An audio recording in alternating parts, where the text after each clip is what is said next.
Hanging out here, getting a couple interviews here on a Friday with some legends of the sport, doing these after Super Dirt Week for obvious reasons. Mike McLaughlin, they called him Magic Shoes back in the day, one of the better nicknames. Kenny Brightwell, you never had a nickname, did you? Mr. Outside. Oh, that's true. Okay, all right. Mr. Kenny Outside. Brightwell is going to serve as our fact checker here also, by the way. That Mr. Excitement, too. So that and he had a donkey farm. Used to haul ass. Yeah. Started in 1978 locally in modifieds, went to NASCAR in 94, 6 career NASCAR Busch wins, also a NASCAR modified champion, and now, of course, his son Max is doing very well in the modified. So, first of all, how you doing, Mike? We've never done this before. Doing good. Pardon?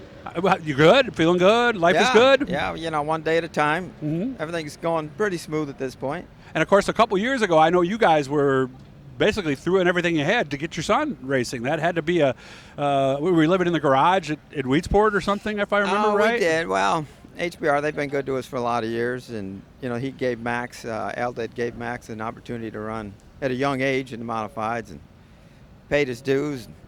Al was a big part of that. And today he's able to bounce around. He's had a lot of fun this year, just getting in anything he can get in. When you're 21, you're having fun and just loves racing. And winning at Oswego with hardly any experience. I mean, come on. Who does that, right? Yeah, well, he's, like I say, he's having fun, So let's go back. Was it 78 you told me was when you started? That's when I started. Build a modified, Never had driven anything, but just a crazy kid looking for having fun and build a modified. Yeah, well, you didn't just up and build a modified. Did you go? Did you know people? Did you? As a young kid, I used to work for Howard Conkey, show car engineering. Oh, okay. So after school, I'd go over there and I learned to fabricate and learn how to build cars. And then I thought I could just build one and go out there and run good. Well, that was just like that, right? That was wrong. Okay. Yeah. Tore up a lot of stuff. It's a good thing I could work on it because I was able to put it back together. Well, that is one way to learn, right? Yeah. The hard way, but okay. Yeah, see, the kids, they don't have that luxury today. Or they have a luxury of not having to do that. We used to have to build all our own stuff. Yeah. But now they fun. can order it and put now it together. Now you just order it, bolt it on. Yeah, all the bolts are there for everything you need. Yeah, they give it bolt kits. Yeah, so back then they were. Yeah, we never had bolt kits. We had to go to hardware. Yeah, I mean, you go to these manufacturers nowadays. And everything we had to cut them off because they're too long. Yeah. When did you actually get on the track, and what was the first track for you? First track was Waterloo Speedway. A lot of people's first track. Home, drove the car to the track. Yeah, we didn't you actually drove it to the track? Drove it to the track. Yeah, what was it? Fun.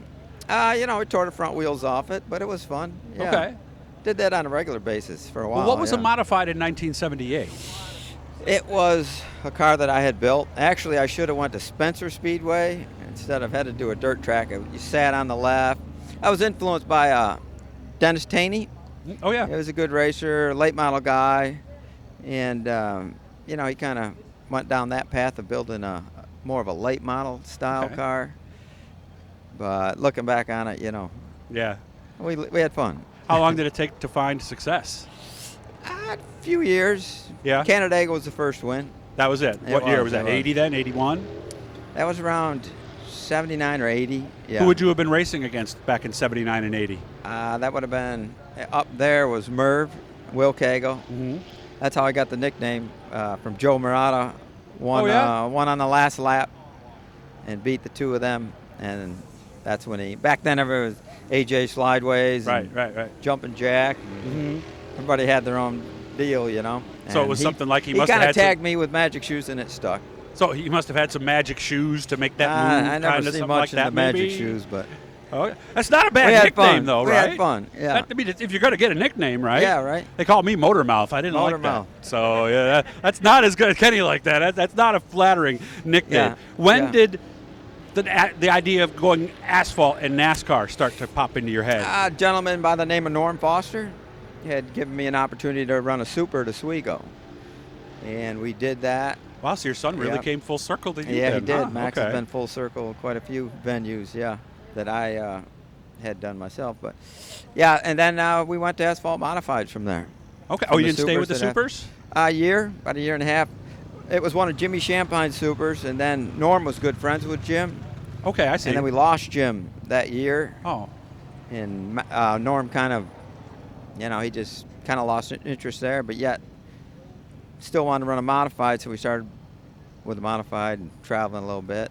Okay. That had to be a different feel. I understand the modifieds are kind of their own animal, right? A different world. It was fun. A lot of new tracks. A lot of new tracks. It was a good opportunity for me because we didn't really have a whole lot to work with when I first started.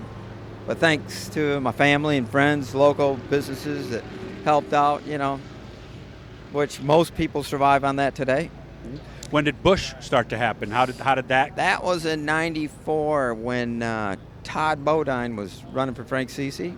Of course, he had ties to the area. Yeah, and Todd was moving up the Cup, and they gave me an opportunity at age 36, which yeah. Who does that anymore? You're lots retired of by then. 36-year-old rookies in the Busch Series. Yeah, right. Back then, right? So yeah, it was an opportunity, and I run 10 years there, and boy, that must have been, once again, I think, was that the biggest adjustment from sitting low in the center of the modified to a big old stock car? That had to be quite the adjustment. I had run enough blacktop at that point to where I was familiar with it somewhat, but it was a learning curve for sure. But back then, even at that point, we were hanging our own bodies and doing a lot of things you don't do today, without so no the guy engineering. whose job it is just to do the interior or anything like that, no, right? I did No specialization had taken place. Again, you I worked? was still fixing my stuff that I tore up. Really? Yeah.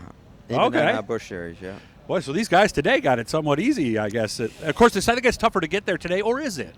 Oh, no question. Back then, I think if you worked hard and you got an opportunity. But to me, the technology has changed the sport. Back in the day, it was an older driver with the experience that could relay what needed to be done.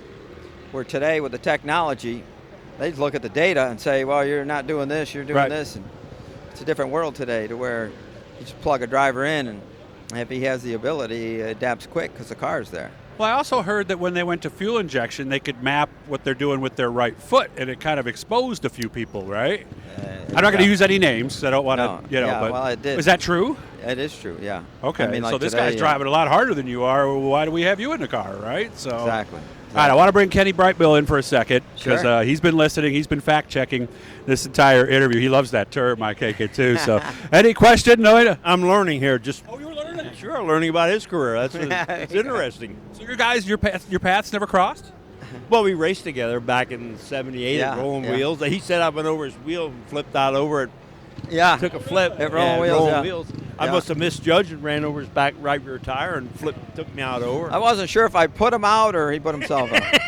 I thought, Kenny, you were going to try to say he checked up or something, and that's why you got it. No, it was probably I was coming in too fast on the outside and misjudged. So he was slow. Bottom line is, I don't know. I'm trying to play the Neither ambush one of us really journalist role remember. now. It's probably so far back we don't remember. There you It's go. true. There's probably a lot of different versions of that story. That's but what I'm thinking. Thanks to both you guys. Seriously, we saved some Yeah, I stuff that we appreciate did it, during man. Super Dirt Week. I hope you guys have fun. And Thank you. again, Appreciate it. there has to be a new word for proud when talking about your son, right? I'm having fun. It's a good Hit kid. the Blue E, guys. Thank you. Subscribe. We're going to be doing lots of fun stuff this offseason. Thanks to Kenny. I got him on two things here today.